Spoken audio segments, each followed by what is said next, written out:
साथियों नमस्कार, मैं हरिश्चंद्र बर्णवाल इस वीडियो में आप सभी का स्वागत करता हूं। दोस्तों, वैसे तो बिहार चुनाव को लेकर सरगर्मियां बहुत तेज हैं, लेकिन एक खबर ऐसी है दोस्तों जिसके बारे में आपको जानना बेहद जरूरी है।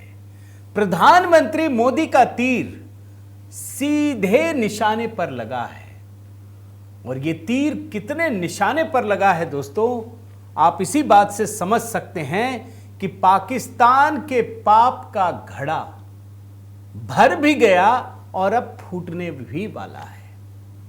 अब देखिए कितनी महत्वपूर्ण खबर है, इस बात को समझिए दोस्तों कि पाकिस्तान में एक बहुत बड़ी क्रांति हो गई है।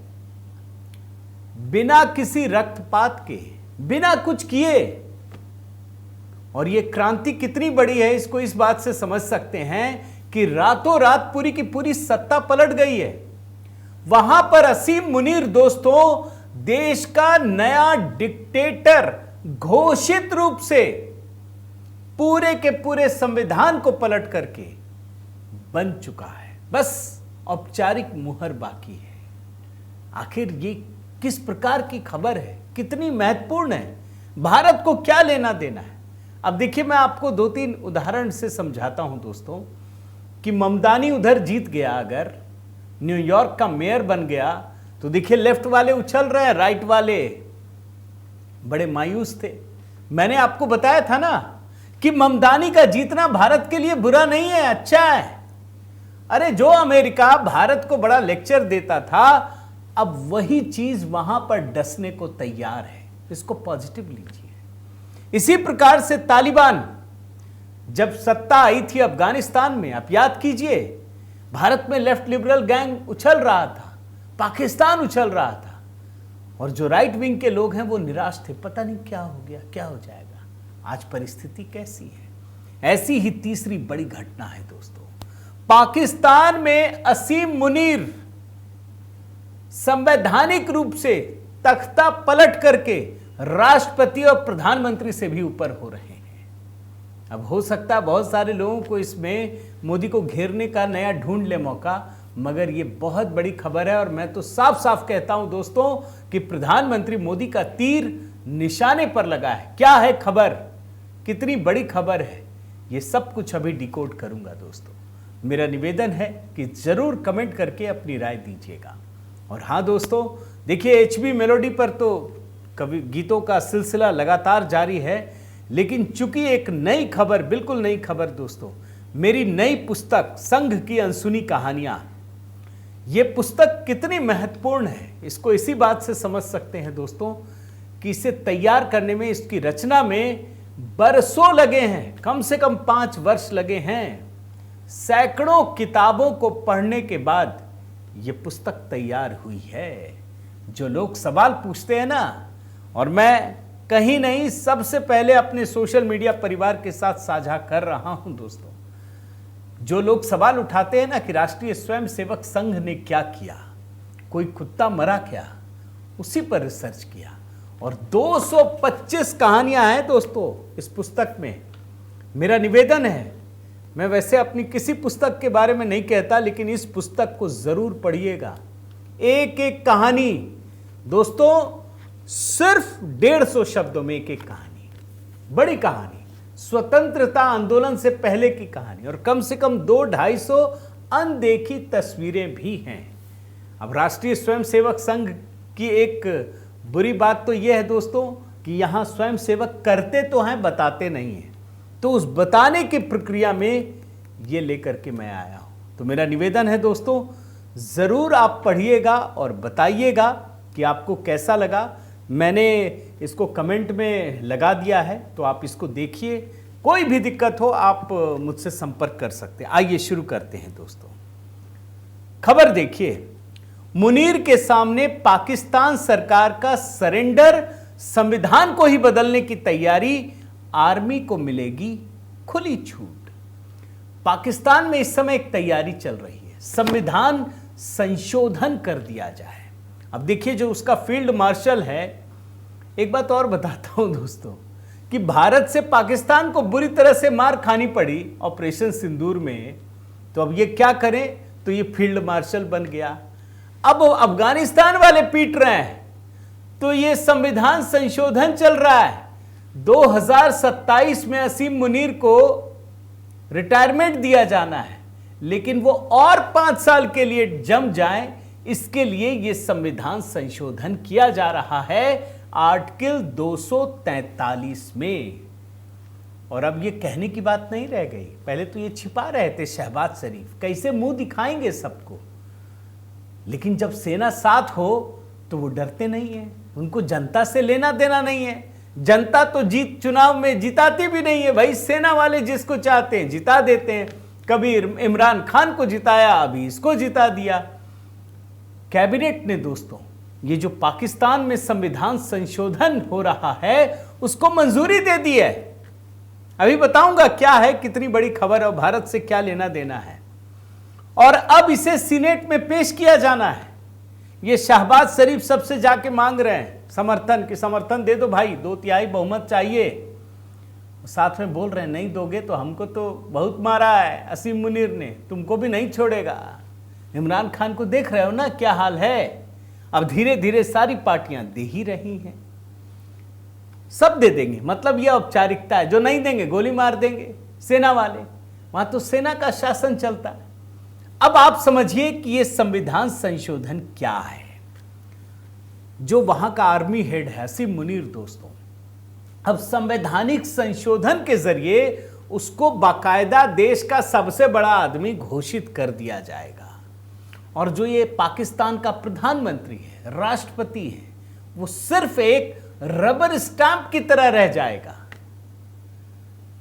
ये संवैधानिक रूप से हो रहा है, ऐसा नहीं कि अभी नहीं हो रहा था। भाई अमेरिका जाता है तो कौन जाता है? शहबाज शरीफ जाता है भाई, असीम मुनीर जाता है। दुनिया के किसी भी देश में अगर पहला व्यक्ति जो जाकर फैसला लेगा वो असीम मुनीर होता है दोस्तों। अब ध्यान से देखिए। और अभी तो मैं देख रहा हूं मरियम नवाज और ये सारे लोग किसी प्रोग्राम का उद्घाटन करने जाते हैं तो उसके साथ असीम मुनीर होता है। अब सोचिए यह संविधान संशोधन क्या है, जरा मैं आपको बताता हूं दोस्तों, फिर आपको समझ में आएगा कि मैं क्या कह रहा हूं।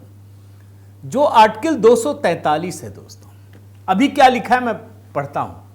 संघीय सरकार का सशस्त्र बलों पर नियंत्रण और कमान होगी। मतलब जो देश की सेना है उस पर सरकार का नियंत्रण होगा। इसमें आगे कहा गया है कि पाकिस्तान के राष्ट्रपति प्रधानमंत्री की सलाह पर joint chief of staff committee के अध्यक्ष और पाकिस्तानी सेना, नौसेना, वायुसेना के प्रमुखों की नियुक्ति करने का अधिकार रखते हैं। हमारे देश में भी होता है भाई, जो आर्मी चीफ होगा, नेवी चीफ होगा, ये सब कौन नियुक्त करता है? जो भी अधिकारी है सरकार करती है और कोई नहीं करता। अब जो पाकिस्तान में संविधान संशोधन हो रहा है, सुनिए, उसके जरिए अब सरकार के हाथों में जो सेना की नियुक्ति का अधिकार है वो सब के सब फील्ड मार्शल मुनीर के हाथों में चले जाएंगे। अब असीम मुनीर बिल्कुल स्वच्छंद होकर बिना किसी से पूछे किसी की भी नियुक्ति कर सकेगा।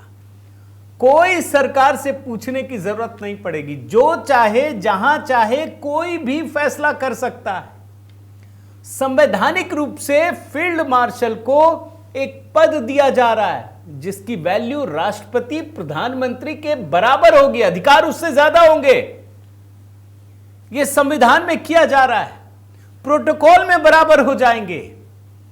और यह पूरी की पूरी सेना असीम मुनीर के अधीन हो जाएगी, जिसमें सरकार का कोई रोल ही नहीं होगा। मतलब संवैधानिक संशोधन करके जो एक सिविल सोसाइटी होती है ना, उसकी पूरी की पूरी परिकल्पना ही खत्म हो जाएगी। अब यह संवैधानिक संशोधन के जरिए फील्ड मार्शल असीम मुनीर को कौन सी ताकत मिलेगी, जरा मैं आपको बताता हूं। जैसे प्रधानमंत्री राष्ट्रपति के समान ही इनका कार्यकाल होगा 5 साल का। इनको एक पद दिया जा रहा है संविधान में, पाकिस्तान के फील्ड मार्शल। फिर सेना में, वायुसेना में, नौसेना में आईएसआई जो जासूसी एजेंसी है, उन सभी पर नियुक्ति का अधिकार असीम मुनीर को मिल जाएगा। सोचिए भाई, जो जासूस होता है उसकी नियुक्ति का अधिकार। तो सरकार क्या करेगी? झाल बजाएगी, और तो कोई काम नहीं है। और इतना ही नहीं, जो फील्ड मार्शल है वो कानून के तहत किसी भी प्रावधान से मुक्त होगा। मतलब उसको पाकिस्तान का कोई कानून बांध नहीं सकता, उसको मुक्ति होगी। किसी भी प्रकार की राजनीतिक चुनौतियों से उसे छूट होगी। 5 साल का कार्यकाल निर्धारित किया जाएगा, और यह सब कुछ एक नया पद सृजित करके किया जा रहा है। मतलब आजीवन यह हेड बन जाएगा। और एक बात बताता हूं, यह पूरी बात नहीं है। जो पाकिस्तान का एटॉमिक कंट्रोल है ना दोस्तों, कि एटम बम कौन चलाएगा? भाई पूरी दुनिया में जिन देशों के पास एटम बम है उसका कमांड होता है किसी के पास। भाई जो भी कार्यकारी प्रमुख होता है उसके पास होता है। अमेरिका में राष्ट्रपति ही तय कर सकता है, भारत में प्रधानमंत्री के पास होता है जो एटम बम का कमांड है। पाकिस्तान में भी है। अब ये पूरा का पूरा कमांड कि एटम बम कब चलाना है, कहां चलाना है, ये असीम मुनीर के हाथ में आ जाएगा। आप समझिए दोस्तों, कहते हैं कि ये लोकतंत्र है, उसमें सेना प्रमुख तय करेगा। अच्छा, पाकिस्तान में एटम बम का जो कमांड है वो किसके पास था? उस एजेंसी का नाम है नेशनल कमांड अथॉरिटी। अब खत्म हो रही है। उसमें कौन कौन होता है जरा मैं बताता हूं। उसमें पाकिस्तान का प्रधानमंत्री होता था, विदेश मंत्री इशाक डार, गृह मंत्री मोहसिन रजा नकवी, वित्त मंत्री मोहम्मद औरंगजेब, रक्षा मंत्री Khawaja Mohammad Asif, chief of joint staff committee general Sahir Shamshad Mirza, सेना प्रमुख असीम मुनीर, नौसेना प्रमुख, वायुसेना प्रमुख, सब होता है। तब जाकर के नेशनल कमांड अथॉरिटी बनती है और वो फैसला करता है। अब संविधान संशोधन के तहत क्या होगा? असीम मुनीर के हाथ में आ जाएगा। अब असीम मुनीर अकेला यह तय करेगा कि कहां पर परमाणु बम चलाना है, नहीं चलाना है। अब देखिए, मैं आपको बताता हूं दोस्तों, कई लोग बताएंगे कि ये तो गजब हो गया, आपका दुश्मन कितना खतरनाक हो गया है। कोई खतरनाक नहीं हुआ है दोस्तों, किसी भी तरीके से नहीं। इस बात को आप ध्यान रखिए। एक बात इस चीज को गौर से समझिए दोस्तों, कि अगर कोई देश इस तरह का जो अराजक देश होता है ना, अगर वहां लोकतंत्र होता है ना, तो उस देश से बात करना बड़ा मुश्किल होता है, क्योंकि देश के प्रधानमंत्री को समझ ही में नहीं आएगा बात किससे करें। अरे इससे बात करेंगे तो बोलेंगे इसकी औकात क्या है, उससे बात कीजिए तो ये नहीं सुनेंगे। अब अगर एक डिक्टेटर होगा, मोदी जी के लिए बड़ा काम आसान रहेगा, मोदी जी को दिक्कत नहीं होगी। एक डिक्टेटर को संभालना बड़ा आसान है, चाहे लोभ लालच भय किसी भी तरीके से। अब देखिए मोदी जी ने कैसे पूरे के पूरे रणनीतिक गेम को बदला है दोस्तों। पहले पाकिस्तान को लेकर के हमको देश में ये डराया जाता था ना कि ये तो पागल देश है, भैया ये आदमी, ये पाकिस्तान तो परमाणु बम फेंक देगा। यहां जैसे ही मोदी जी आए, वो बोले तुम हमको डराते हो। अरे तुम्हारे यहां जो सत्ता में बैठा हुआ लोग है वो तो लोभी लालची है। भाई असीम मुनीर अपने परिवार के लिए जमा कर रहा है, शहबाज शरीफ अपने परिवार के लिए कर रहा है, मैं किसके लिए कर रहा हूं? तुम परमाणु बम फेंकोगे, हम तुम्हें दिखाते हैं। पाकिस्तान ने सीमा पर गोलीबारी की, यहां से 1000 किलो का बम फेंक दिया। पहले 100 किलो का, फिर उसने किया, अब 1000 किलो का बम फेंक दिया। पाकिस्तान में यह बात आ गई है कि ये मोदी है, ये दिखेगा नहीं भाई, ये ठोकेगा मारेगा ये। तो अगर वो डिक्टेटर है असीम मुनीर, आप समझिए भाई, उसको अपने परिवार पालने, उसको पता है कि सारा जो उठा रहा हूं ना ये मेरा ही है, मोदी जी को कोई परिवार के लिए जमा तो कर नहीं रहे। तो मोदी जी के लिए ऐसे डिक्टेटर से निपटना बेहद आसान है दोस्तों। और मैं आपको बताऊं कि क्यों प्रधानमंत्री मोदी की रणनीति से असीम मुनीर बेहद खौफ में है। जैसे आप देखिए ऑपरेशन सिंदूर, इसने हिला कर रख दिया है। उसको पता था कि अगर मैं फील्ड मार्शल की उपाधि नहीं लेता हूं, मैं कितना भी ताकतवर रहूं, पाकिस्तान के लोग हमको बाहर उठाकर फेंक देंगे। उसने तुरंत चाल चली और अपने आप को फील्ड मार्शल की उपाधि दे दी। भारत की ताकत को असीम मुनीर देख चुका है और इसीलिए वो एटमी हथियारों का कमांड चाहता है दोस्तों। फिर प्रधानमंत्री मोदी ने रणनीति बदली, अफगानिस्तान सामने आया। अफगानिस्तान पाकिस्तान को लगातार पीट रहा है दोस्तों। और एक बात याद रखिए, अभी इन लोगों की शांति वार्ता चल रही थी ना, खत्म हो गया, बोला फिर मारेंगे।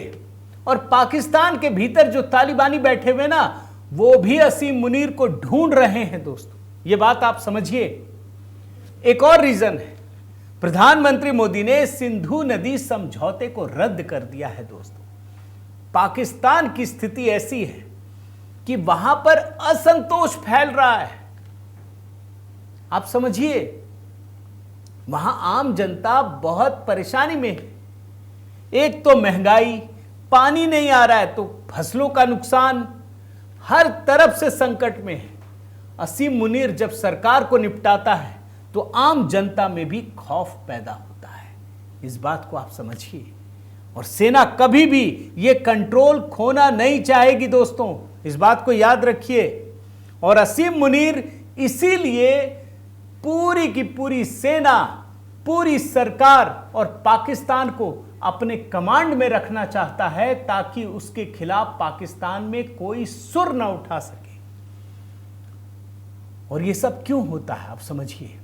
असीम मुनीर बहुत चालाक आदमी है दोस्तों। मैं आपको एक एग्जांपल देता हूं। जब इमरान खान तो लोकप्रिय नेता थे ना, लड़ रहे थे, उस समय ये आईएसआई का चीफ था।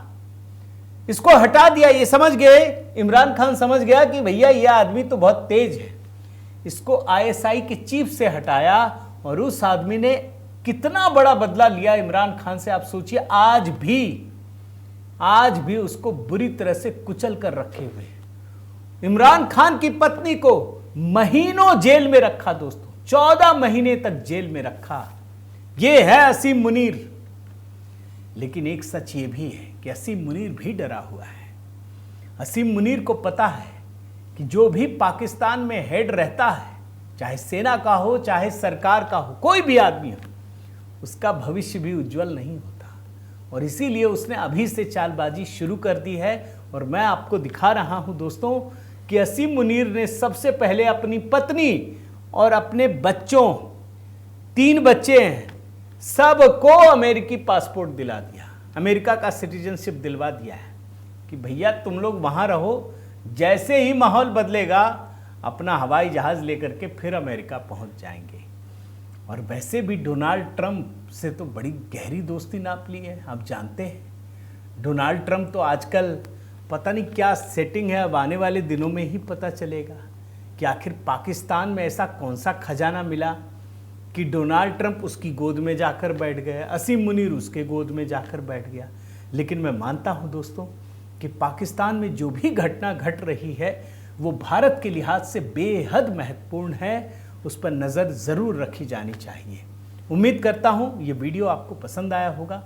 ज़रूर कमेंट करके अपनी राय दीजिएगा दोस्तों। और साथ में देखिए संघ की अनसुनी कहानियां, ये पुस्तक अधिक से अधिक संख्या में मैं चाहता हूं लोग पढ़ें। आप चाहें तो ग्रुप बना करके भी इस पुस्तक को खरीदिए, इसको पढ़िए और शेयर कीजिए जो भी आपके अनुभव हैं। बहुत बहुत धन्यवाद। जय सिया राम।